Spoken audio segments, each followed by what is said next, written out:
Sounders news.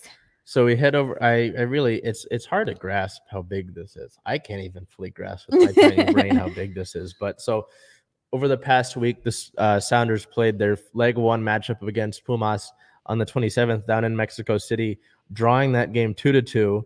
We'll get to the story about how that happened in a second. But player of the game, midfielder Nico Ladero with a 9.1 rating, 2 goals, 4 total shots, 1 key pass, and an 80% passing accuracy.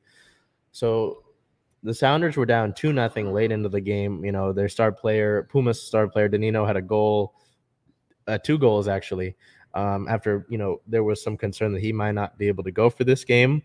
And it's like, okay, you're down 2-0. You're going late into the game. This is kind of concerning. Yeah. Right? Because that means you have to go home and score at least 2 goals, you know, to tie it up, let alone anything else. And so Seattle, late in the game, gets 1 goal and a penalty. You think, okay, good, solid. You're only down by 1 now. The referee gave 6 minutes of extra time, which is a pretty generous amount. And so, like, in the 96th minute, Seattle draws another penalty and converts it. So you go back home all tied up, which is insane. It's amazing. So if you win that second leg in any regard, you win. That's the title for you. Like I said, this is the highest honor that an MLS club can win, really. No MLS team has won the CCL final. And I think you get an automatic bid to the Club World Cup, you know, so across the entire planet. So that's a big deal. But also it was funny because the Kraken played a game during this, right? So I'm watching along and both games were kind of ending around the same time.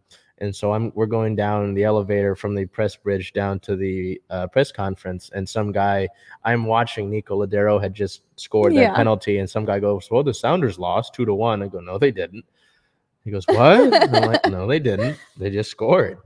And it's insane, you know, just kind of hearing all the other members of the media right before the press conference started talking about this game and how big it is. Yeah. This is huge. I mean, there are less than 1,000 tickets available. So this is almost a sellout, and 61,000 was already the most for a CCL game, I believe, in history. So let alone nearing 67 or so, that's a ton. And this is a 7:00 game on a Wednesday in the middle of the week in Seattle. So it's amazing to see that, and I'm really interested to see how good the crowd is. But also the game comes first. You know, I mean, the crowd can be great all you want, but if you don't win it, it's like, well, and that's why you brought in a guy like Albert Rusnak, who is one of the bigger signings in MLS, free agent signings in MLS history. You know, there are guys that are here to win titles. That's why Jordan Morris came back after his loan. He wants to come and win again. You know, they talk about being, there's a word I won't use, the Seattle effing Sounders, because they want to win every competition. So, you know, this is huge. There's no better way to put it than Marshawn put it.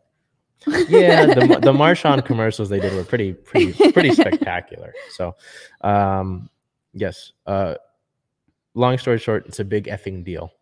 No injury news, luckily, really, outside of the fact that on the 25th, Leo Chu began training again. So it's not bad news. It's good news. So I mean, that's kind of it for the Sounders. No league notes, really. No team news. Is kind of everything is CCL right now. Everything's Concacaf Champions League. So I don't really even care to say the MLS record because we're focused on CCL right now.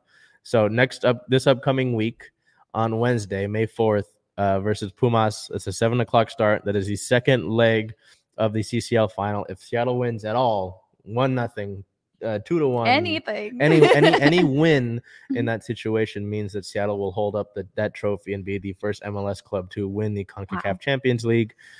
And then on May 7th, they played at FC Dallas at a 5:30 start. And I would say either if they win or not, Seattle will probably play a pretty depth-heavy roster in that game at Dallas. So. That's great momentum to carry into the second leg, though, having the game tied and you're going home. That's what I was thinking as soon as I saw it. I was like, this is huge. Obviously, the match is huge, but this is huge for you to go home, like you said, tied.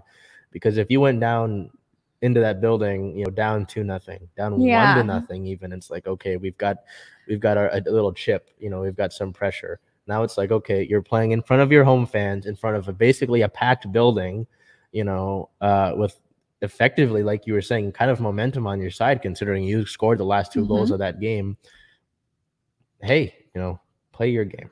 So yeah, it was really big for them to get that draw there. Not going to get overly excited, but even if you can't make it to the game, you should definitely watch the game.